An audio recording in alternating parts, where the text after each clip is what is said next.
సూర్యదేవా అమేయ ప్రభావా దయా దివ్య పాశ అనంత ప్రకాశ నమో సూర్యదేవా అమేయ ప్రభావా.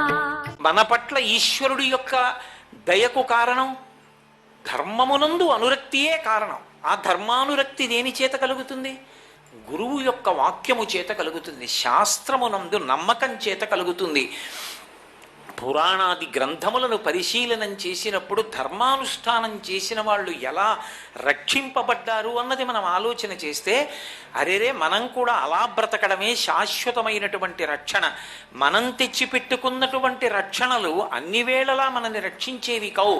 పోతన గారు భాగవతం చేస్తూ అంటారు, రక్షణము లేక సాధుడు రక్షితుడకు సమత చేసి రాయుడులందున్ రక్షణలు వేయి కలిగిన శిక్షితుడకు కలుడు పాపచిత్తుండగుటన్. రావణాసురుడు రక్షణ లేక చచ్చిపోయాడా? తనదైన ఊర్లో తనదైన కాంచనలంకలో అన్ని కోట్ల మంది రాక్షస సైన్యం మధ్య ఉంటూ కూడా ఎక్కడి నుంచో వానరులతో కలిసి వచ్చినటువంటి రాముడి చేతిలో నిహతుడైపోయాడంటే కారణం రాముని యందు ధర్మమున్నది, రావణుని యందు అధర్మమున్నది. ధర్మం ముందు అధర్మం నిలబడదు. ఒక్క తలకాయతో నిలబడిన ధర్మం ముందు 10 తలకాయలతో నిలబడిన అధర్మం బ్రతకడానికి వీల్లేదు, అది పడిపోవలసింది. అందుకే రామచంద్రమూర్తి ముందు రావణాసురుడు నిలబడలేకపోయాడు.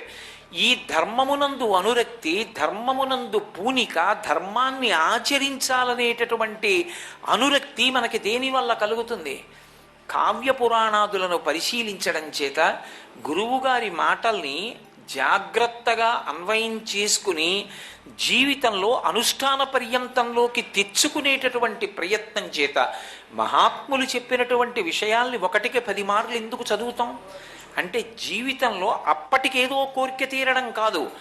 కోరిక తీరడం మంచిదే. ఆర్తో జిజ్ఞాసురర్థార్థి జ్ఞానీచ భరతర్షభ అన్నాడు కృష్ణుడు.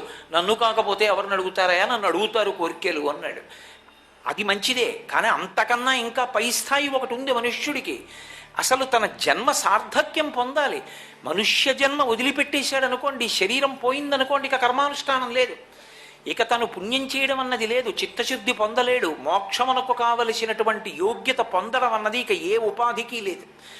కాబట్టి ఒక స్థాయిలో కోర్కెని దాటి అంతకన్నా కూడా జీవితాన్ని పండించుకోవాలి అంటే గురువుల యొక్క వాక్యాన్ని అర్థం చేసుకునేటటువంటి ప్రయత్నం చెయ్యాలి. బాగా అర్థం చేసుకుని అనుష్ఠానంలోకి తెచ్చుకోవడం అన్నది అంత అవసరమవుతుంది. ఇది మనకి ద్రౌపదీదేవి వృత్తాంతంలో, విరాట పర్వంలో ద్రౌపదీదేవి చేసినటువంటి ఒక్క నమస్కారానికి సూర్యనారాయణమూర్తి అనుగ్రహించాడు అంటే, ఆమె ఒక మాట చెప్పింది, నేను పాండుపుత్రులకేని ఏను తప్పని మనము కలదాని నగుదునేనినో కమలమిత్ర అంది. ఈ దేశంలో పతివ్రత యొక్క జీవితం ఎంత గొప్పదో నిరూపణం చేసింది. ఇంకేం అక్కర్లేదు, భర్తని అనుగమించుట ఆ ధర్మం కాపాడేస్తుంది. ఎంతటి మహాపతివ్రత అయిందో ఆవిడ్ని వెంటనే సూర్యుడు ఎంత గొప్పగా అనుగ్రహించాడో.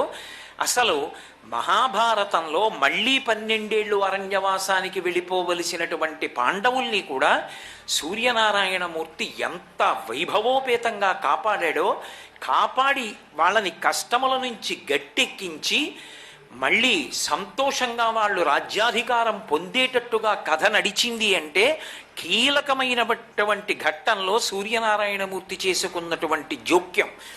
ఆయన ఎంత కర్మసాక్షి, ఎంత కర్మాకర్మ ఫలప్రదాత, ఎంత ధర్మానురక్తి కలిగినవాడు అన్నదానికి మహాభారతంలో సూర్యనారాయణమూర్తి వైభవంగా ఇదొక ప్రబల తార్కాణం.